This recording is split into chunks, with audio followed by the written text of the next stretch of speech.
All right, let's jump right into this explainer breaking down the incredibly gritty, highly anticipated 2026 MCU film, Spider-Man Brand New Day. Look, if you've been following the Marvel Cinematic Universe, you know the stakes have literally never been higher for Peter Parker. We're talking about a film directed by Destin Daniel Cretton, starring Tom Holland, that promises a massive, totally grounded tonal shift for the entire franchise.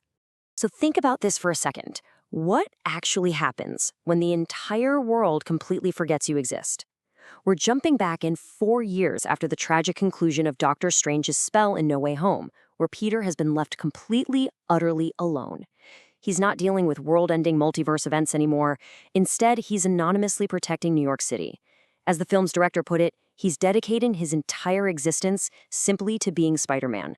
Moving right along to Section 1, A Clean Slate, the aftermath of No Way Home, which takes us directly into Section 2, the street-level Spider-Man, going back to basics. You can really see the night and day difference here. It's a stark contrast between the high-tech Avenger we knew and this mature, isolated hero fighting street-level crime. I mean, we all remember the teenagers supported by Tony Stark's billions and that crazy advanced tech, right? Well, Brand New Day presents a completely isolated adult relying on analog, totally DIY technology. He doesn't have the Avengers' resources anymore, he is totally on his own. And the heartbreaking part is, he's actively suppressing the trauma of losing everyone he loved by completely neglecting his civilian life and throwing himself entirely into his superhero persona. Now this is wild. The immense pressure of this new life actually physically affects Peter, leading to a frightening evolution of his powers, organic webbing. Tom Holland actually pitched this to the studios as a sort of puberty-like change. Because of the sheer stress of fighting crime full-time, his powers dangerously evolve. He generates webs internally from his wrist now, kind of like Tobey Maguire's Spider-Man did. But it goes further. He gets heightened senses, increased agility, and his eyes even turn completely black as he temporarily loses control and gets way more aggressive. He actually thinks he's turning into a monster at first. Let's dive into Section 3, Unexpected Allies and Enemies, a gritty new roster. Just look at this lineup. This darker chapter brings in some incredibly brutal MCU crossovers who really understand Peter's isolation. We've got the Punisher acting as a twisted mentor, and Bruce Banner regressing to the uncontrollable Savage Hulk. John Brenthal returns as Frank Castle, operating from a houseboat called the Golden Girl. Since Frank has essentially sworn off human beings, he and Peter develop a rivalry that somehow turns into a mentor relationship. Then you've got Mark Ruffalo back as Bruce Banner. He's teaching quantum mechanics at Empire State University, but he's regressed from Smart Hulk back to the destructive Savage Hulk. And for the villains, Michael Mondo returns as Scorpion with a mechanized tail, finally paying off that massive tease from all the way back in Spider-Man Homecoming. Okay, you've gotta love this behind-the-scenes detail. Did you know they found a genius way to handle censorship? To keep the traditionally R-rated Frank Castle family-friendly for a PG-13 rating, they came up with hilarious ways to censor him. Like, Spider-Man just constantly web shoots his mouth shut whenever he swears. It's an absolutely fantastic, authentic way to keep the Punisher's edge without breaking those rating guidelines.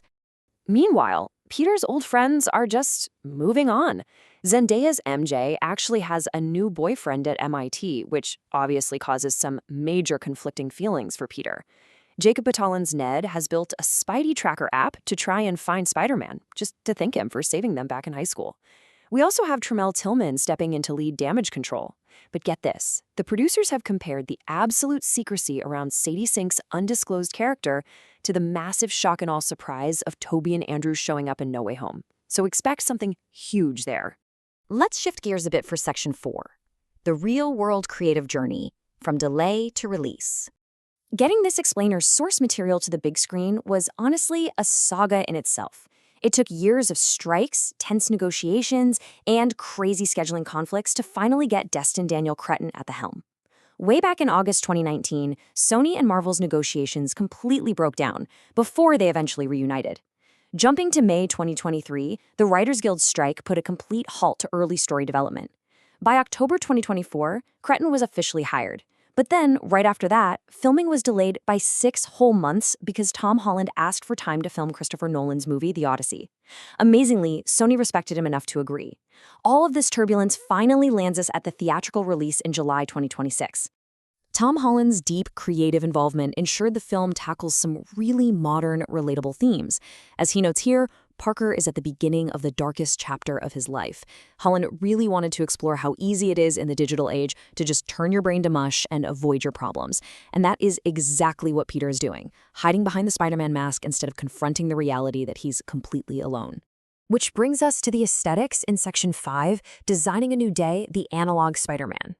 So, without Avengers resources, how does Peter actually survive? Well, he builds a DIY 3D printer on steroids and codes an AI assistant named Eve completely from scratch. He creates this thing called the Fabricator. It's basically a homemade hybrid Frankenstein machine, combining a sewing machine and a 3D printer.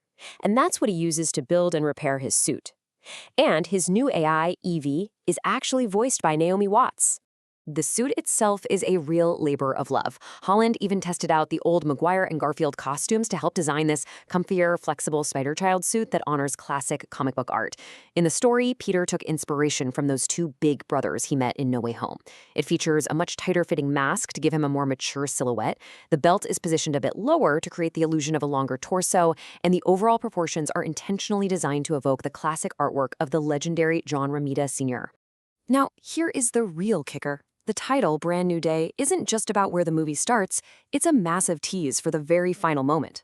Holland stated the title refers to a rebirth.